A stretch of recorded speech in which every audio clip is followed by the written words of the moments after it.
Everyone, कैसे आप सब। स्वागत करती हूँ आप सभी का आपके अपने यूट्यूब चैनल द शिक्षा जोन में। आप सबका सीटेट का जो पेपर है वो 21 जनवरी को है। और अगर आज की डेट के हिसाब से देखें तो आप लोगों के पास में सिर्फ 4 से 5 दिन है। अब इन 4 से 5 दिन के अंदर आप लोगों ने ऑब्वियसली, अगर आप लोग पहले से प्रिपेयर कर रहे हैं तो प्रिपरेशन कर रहे हैं तो अच्छी प्रिपरेशन चल रही होगी। आप लोगों ने जो है वो टेस्ट सीरीज भी लगाई होगी, लेकिन कुछ कुछ बातें ऐसी है जो आप लोगों को इस एग्जाम के टाइम पे ध्यान रखनी होगी। अगर आप लोग इन इन बातों का ध्यान रखते हैं और अगर आप लोगों को अभी भी लगता है कि नहीं, आप लोगों की जो प्रिपरेशन है उसमें कुछ ना कुछ कमी है, आप लोगों का पेपर जो है उसमें, क्योंकि कई बार ऐसा होता है कि हम लोग पढ़ तो सब कुछ लेते हैं लेकिन फिर भी जब हम लोग क्वेश्चंस को सॉल्व करते हैं तो उतना हम लोग जो है वो हमारा आउटपुट नहीं निकल पाता है जितना हम लोगों का निकलना चाहिए। तो आज की वीडियो में मैं आप लोगों के साथ में कुछ कुछ ऐसी बातें शेयर करूंगी जो अगर आप लोग सिर्फ प्रैक्टिस करते हैं या फिर कुछ ऐसी बातें जो आप लोग ध्यान रखते हैं तो आप लोग जो है वो ऑप्शन को किस तरीके से सही कर सकते हैं, उसकी ओर पहुंच सकते हैं। अब इसके कुछ 5 तरीके बताऊंगी कि जिसके कारण आप लोग जो है वो सही आंसर तक पहुंच सकते हैं। अब सही आंसर तक पहुंचने के लिए आप लोगों को कौन कौन सी बातें ध्यान रखनी है। देखिए, सबसे पहले मैं बात करूं कि अगर आप लोगों ने अभी तक किसी भी सब्जेक्ट के अगर आप लोगों ने टैग वर्ड्स नहीं पढ़े ना, फर्स्ट सबसे पहली बात, अगर अभी तक आप लोगों ने टैग वर्ड नहीं पढ़े। टैगवर्ड्स का मतलब है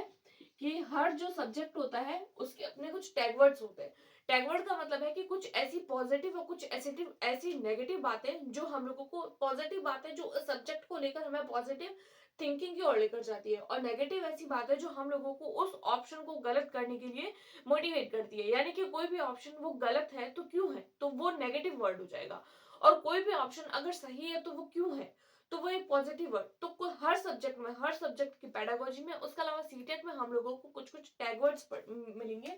अगर आप लोग उन टैग वर्ड्स को अगर आप लोग ध्यान में रखते हैं, और मान लीजिए आप लोगों के पास में कोई भी क्वेश्चन आया, कोई भी क्वेश्चन मान लीजिए आप लोगों को देखने को मिला, उसमें से आप लोगों को 4 ऑप्शन देखने को मिल रहे हैं, 4 ऑप्शन आप लोगों को मिलेंगे। अब 4 ऑप्शन में से आप लोगों को नहीं पता चल रहा है कि इन चारों में से आपका कौन सा ऑप्शन सही है, तो उस टाइम पे आप इन टैग वर्ड्स का यूज कर सकते हैं। क्योंकि आप लोगों ने क्वेश्चन तो पढ़ा है, क्वेश्चन आपको समझ में भी आ गया है। कई बार ऐसा होता है क्वेश्चन समझ आ जाता है, ऑप्शन भी समझ आ जाते हैं, लेकिन कौन सा ऑप्शन सही है वो हमें समझ नहीं आता। तो उस टाइम पे हम लोगों को टैग वर्ड को याद रखना है। जो टैग वर्ड आप लोगों को पॉजिटिविटी की ओर लेकर जा रहा है वही ऑप्शन जो है वो आप लोगों का सही हो जाएगा। आप लोग देखिए, इन चारों में से कौन सा ऑप्शन ऐसा है जो आप लोगों को पॉजिटिव, अगर ए में पॉजिटिविटी आपको लग रही है तो आप लोगों को ए पे जाना है, सेकंड में पॉजिटिविटी लग रही है तो सेकंड में जाना है, थर्ड में पॉजिटिविटी लग रही है तो थर्ड में, और फोर्थ में पॉजिटिविटी लग रही है तो आप लोगों को फोर्थ ऑप्शन में जाना है। आप लोगों को देखना है कि ऐसा कौन सा ऑप्शन है जो इस टैगवर्ड को लेकर एकदम सही जो है वो कर रहा है। जो टैगवर्ड को देखते हुए अगर आप लोग जो क्वेश्चंस को सॉल्व करेंगे तो आप लोगों को वो चीज जो है वो ऑप्शन जल्दी सही होने की और एकदम सही होने की चांसेस ज्यादा हो जाते हैं। उसके बाद में हम लोग देखते हैं ऑप्शन एलिमिनेट करना। सेकंड अगर मैं बात करूं तो आप लोग ये कर सकते हैं ऑप्शंस को एलिमिनेट करना। एलिमिनेट,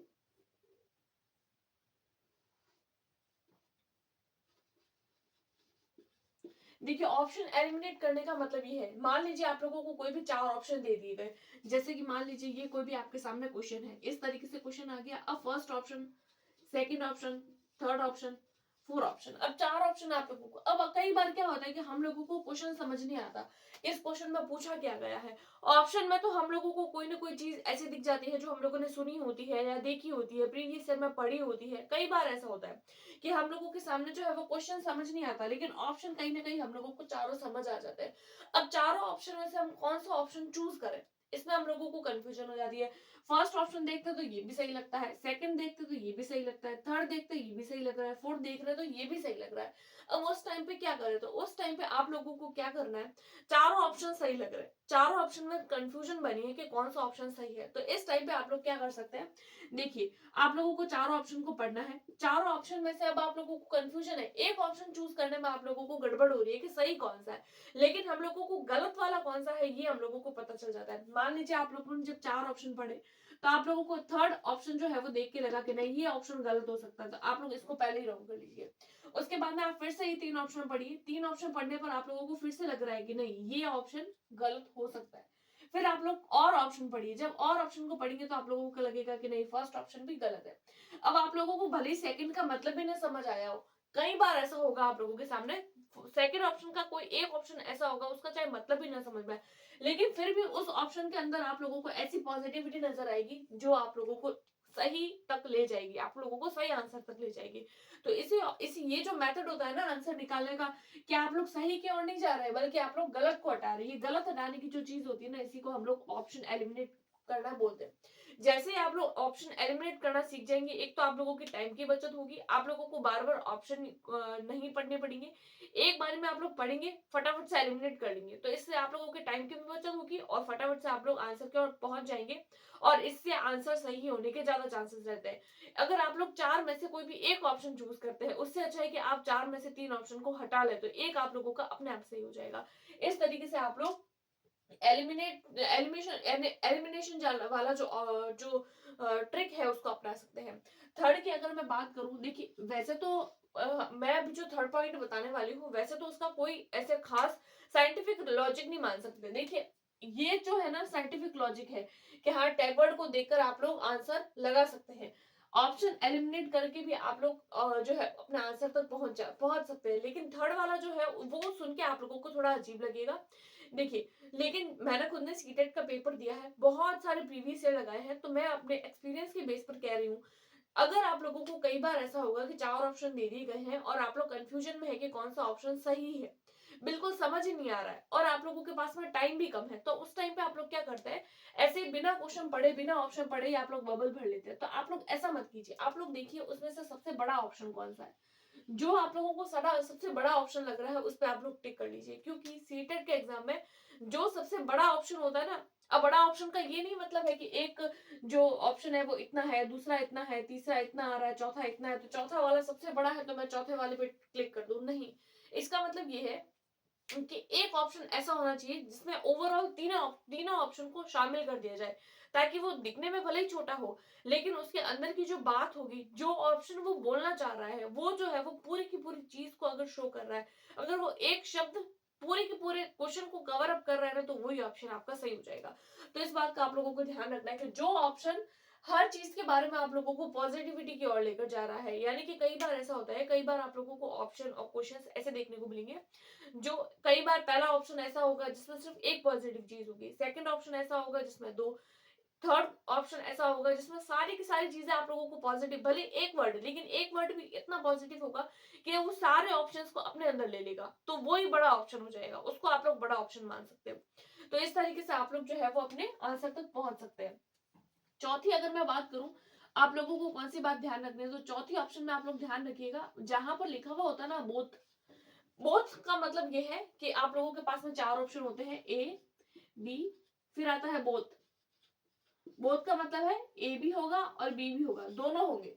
तो सीटेट के एग्जाम में ज्यादातर ऐसा चांसेस रहता है कि आप लोग जो है वो बोथ वाला आंसर सही लगाए। अब ये मैं ऐसा इसलिए बोल रही हूँ क्योंकि देखिए ये जो ट्रिक है ना, आप बोथ वाली ये तब लगा सकते हैं जब आप लोगों के पास में टाइम कम है, उस टाइम पे नहीं, आप लोगों के पास में बहुत सारा टाइम पड़ा है, आप लोग जो है वो अभी तक तो पेपर आप लोगों ने करना स्टार्ट किया है, अभी से ही आप लोग जो है वो बड़ा ऑप्शन देख रहे हैं या बोथ देख रहे हैं तो क्लिक कर रहे हैं, क्योंकि ये चीज भी कई बार गलत भी हो सकती है। कई बार ऐसा होता है कि बोथ वाला ऑप्शन नहीं होकर सिर्फ ए होता है या फिर सिर्फ बी होता है। तो इस बात का भी ध्यान रखना है, ये चीज आप लोगों को तब करनी है जब आप लोगों के पास में कम टाइम हो, कम टाइम है, आप लोगों को पता है कि ऑप्शन पढ़ने का टाइम नहीं है, बबल भी पढ़ना है, कब भरूंगी, क्वेश्चन पढ़ूंगी, ऑप्शन पढ़ूंगी, 5 क्वेश्चन सॉल्व करने हैं और टाइम सिर्फ एक क्वेश्चन करने जितना है, तो उस टाइम पे आप क्या कर सकते हैं, बोथ वाला ऑप्शन चूज कर सकते हैं। ये तभी है जब आप लोगों के पास में टाइम कम हो, क्योंकि टाइम मैनेज करना सीटेट के एग्जामिनेशन के लिए बहुत मुश्किल होता है, क्योंकि देखिए 150 मार्क का पेपर होता है और 150 जो है वो आप लोगों के पास में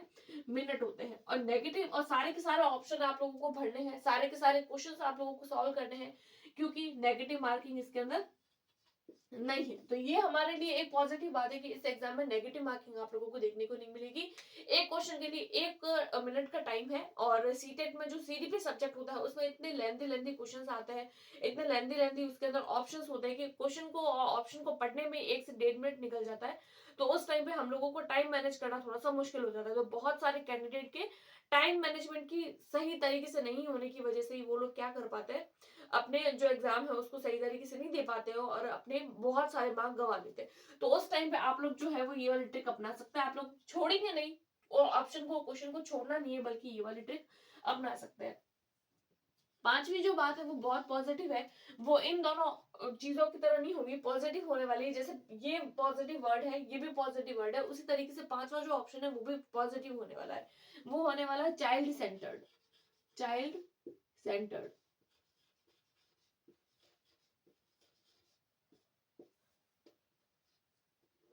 चाइल्ड सेंटर्ड का मतलब ये है, अगर कोई भी ऑप्शन आप लोगों ने देखा, अब आप लोगों को समझ नहीं आ रहा है कि वो ऑप्शन में क्या बोला जा रहा है। आप लोगों ने क्वेश्चन पढ़ा, क्वेश्चन तो आप लोगों को समझ में आ गया, आप लोगों को फर्स्ट ऑप्शन पढ़ा तो वो भी आप लोगों को सही नजर आ रहा है, सेकंड ऑप्शन पढ़ा वो भी सही नजर आ रहा है, थर्ड ऑप्शन पढ़ा वो भी सही आ रहा है, फोर्थ, इस तरीके से आप लोगों ने चारों ऑप्शन पढ़े, चारों ऑप्शन अगर आप लोगों को राइट लग रहे हैं, अब आप लोग कंफ्यूजन में बने हुए हैं कि इन चारों में से मैं कौन सा ऑप्शन सही करूं, तो उस टाइम पे आप लोगों को देखना है चाइल्ड सेंटर्ड के बारे में।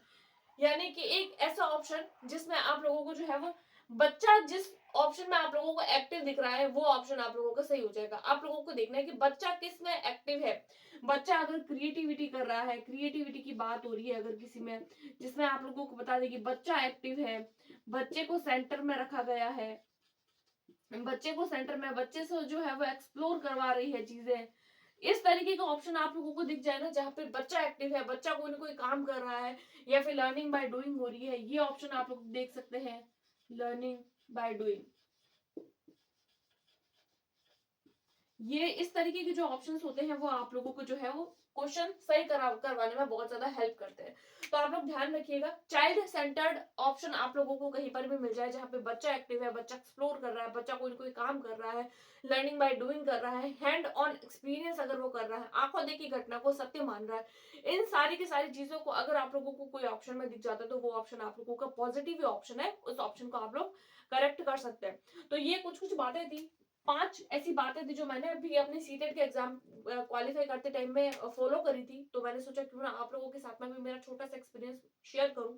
तो ये कुछ कुछ बातें थी, इन बातों को अगर आप लोग ध्यान रखते हैं तो सीटेट के एग्जाम आप लोग आसानी से क्लियर कर पाएंगे, क्योंकि टाइम कम होता है तो टाइम को मैनेज करना थोड़ा सा मुश्किल होता है, तो ये बातें आप लोगों को टाइम बचाने में हेल्प करेगी। तो आप आज की वीडियो में इतना ही। अगर सीटेट के रिगार्डिंग और भी कोई क्वेरी आप लोग चाहते हैं तो आप लोग मुझे कमेंट कर सकते हैं, मैं आप लोगों की जरूर हेल्प करूंगी। इसके अलावा आप लोगों को कोई भी टीचिंग एग्जाम से रिगार्डिंग किसी भी तरीके की जानकारी, कोई भी अगर आप लोगों को इन्फॉर्मेशन चाहिए तो आप लोग मुझे कमेंट कर सकते हैं। वीडियो पसंद आई है तो please like, subscribe and share. Thanks for watching.